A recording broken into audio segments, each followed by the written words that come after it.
But the thing is, we were checking out the possibility why he's not improving. I said, have you had any other laboratories? He said, no capability. I was only able to give him some cash, and then he cried. He told me, I hope I'm having the right medication because I don't have anybody to carry me to the facility. So we come to our last speaker, Eloisa Zepeda-Teng. In 2007, she was paralyzed and nearly died from meningitis.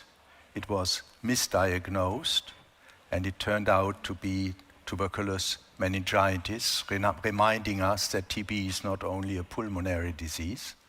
She survived, and now she's a champion. And I think it's very important also to listen not only to the broad talks, but also to the very personal challenges that come up with TB. The stage is yours. Okay, thank you so much for this invitation. My topic is reach more of the unreached. And the focus I want to highlight is the disability sector, where I'm now part of, and also the youth. I'm also the founder and president of TB People Philippines, an NGO for survivors, those who are affected, and also close contacts. Before I actually created this organization back in 2020, before the COVID situation, I was part of the Disability Federation in my city, and I was hiding the reason why I went blind, because I might be double discriminated for having disability and having this kind of the communicable disease. And I heard somebody coughing from the deaf community, and they told me the member went to the health facility, but due to there's no translation in the job aid of the health workers, he was said, go away, because we don't know how to do sign language. The member just did not go out of the house anymore. We believe the person died. So I think that was one of the reasons why I had to say, I have a mission. I'm not here just for a second life, but I have to do something about my sector. After I created the organization back in 2020, the first sector that we were able to invite in our live show, we have a Facebook live show, because during pandemic, you cannot really go out. We created this Facebook live show. Social media is our tool. And the first group that we got to listen to us was the Youth Council. Youth Council is actually created in all of the cities in the country, and they have direct support from our local chief executives. And they told us, this is the first time we heard of tuberculosis. And even if they have the means to actually affect their sector, the youth, they have no direction coming from our local authorities. I was very connected to my invitation last year from Johnson & Johnson's TB Warriors. I said, that's a very cool platform to have that online game. It's like a Where's Wally? That's what my husband told me. It looks like finding the bacteria in that big picture. I said, even if it's very basic, still, my audience, my group are actually entertained. They like the idea that, this is a different side of how to look at this disease. And they won prizes. It was very, very cute, but I think my members are actually having fun with the initiatives of my organization. Last year also, Stop TB Partnership also provided my organization the challenge facility for civil society. And I focused again for my sector disability. I was looking for qualitative data regarding what could be the cause of their disability. Even if we have the United Nations Convention on the Rights of Persons with Disability, still they ended up like me, having this disability. And we were able to collect all of these issues on depression, issues on the injection. Here, I was also one ear, my left ear actually was sort of hearing impaired, but therapy helped me get it back on track. I don't want to be Helen Keller that time. So, and then we were able to get this story. He had DS, the drug-sensitive TB, but then again, he ended up not able to walk. So we went to his house. We found him naked. He was, lying down on a tarpaulin, so that if ever he pees, it'll be easy for the sun to rinse him. But the thing is, we were checking out the possibility why he's not improving. I said, have you had any other laboratories? He said, no capability. I was only able to give him some cash, and then he cried. He told me, I hope I'm having the right medication because I don't have anybody to carry me to the facility so I can be properly diagnosed. But the health facility said that they're giving him the medication.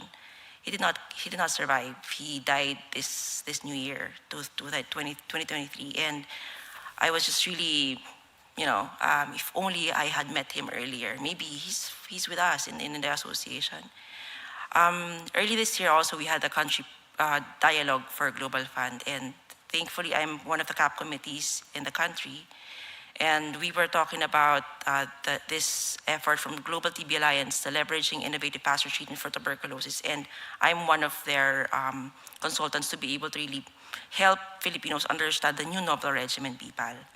So we were able to enroll 103 Filipinos, and it was 98% successful.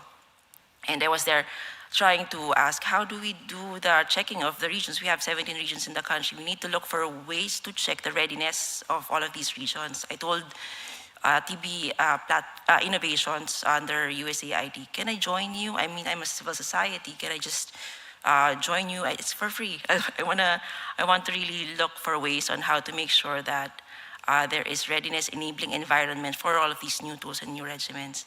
And I was able to join them in the regional visits. And I was doing patient management assessment. So that's my role there, to do this checklist for them. And I was checking if the patient understands bacteria. One informant told me, TB comes from coffee.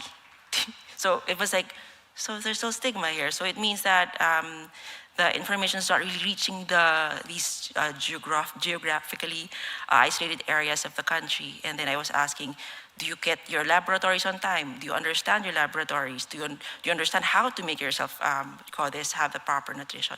No. So it's just, you drink the medication, you go home. It's up to you if you understand what's happening to your body. And it was just maybe phenomenal that one of the informants was actually blind as well. And I asked her, so who's taking care of you? The sister who is able to assist her to her monthly laboratories.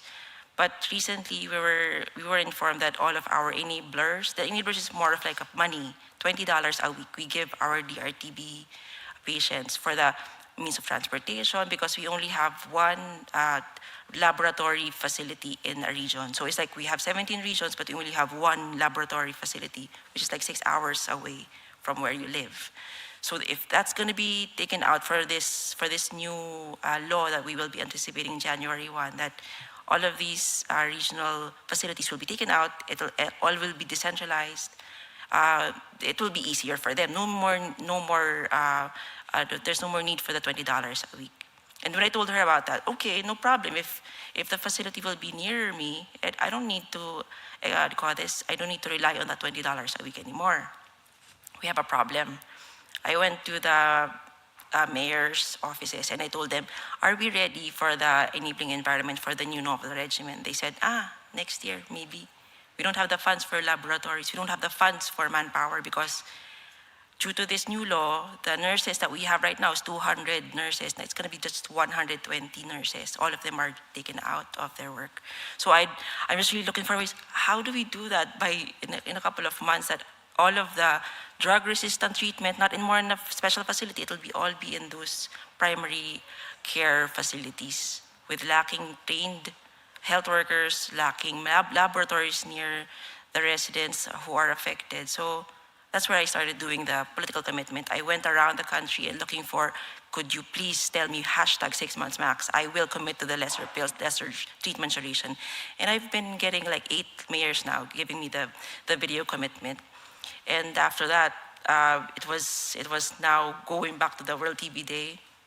And one of my survivors, who's around 19 years old, told me, he calls me Tita. Tita is auntie. Tita Louie, my story was featured in the local news. And then they told me about all of these possibilities of going around the country also to be a spokesperson.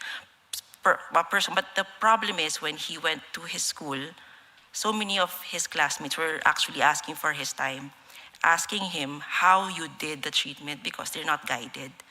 All of them told him that they also have TB, Their parents get their medications for them, but they don't have that orientation on how to really finish the treatment. So there, another youth issue. And then last month, I got a call, another patient, 22 years old, and she told me, Tita Louie, is it okay if I just lose weight? I said, why? What's the objective? Because I work for an online casino. I need to be pretty. So I told her, did the health center give you any information about proper nutrition, proper, what do you call this, physical condition for you to fight the bacteria? She told me, it's more important, my livelihood is more important. I need to be pretty to my online customers. So I told her it's just really unbelievable about the lacking guidance that we have in the policies for these sectors. And before I flew here, of course, Global Fund is now initiating the protection for sexual exploitation, abuse, and harassment. Yeah, it will never be role. It will be my role. As a civil society, I will teach the community how to protect themselves. So I really think that my target of reaching more of the unreached is not really geographic. It's more of the people in front of you are not being given focus.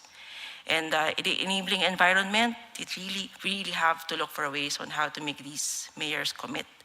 So that we can really utilize the new tools that's coming our way so that people won't have to end up like me. I wasn't able to see my kids, but I was able to see my husband. So thank you so much. Thank you.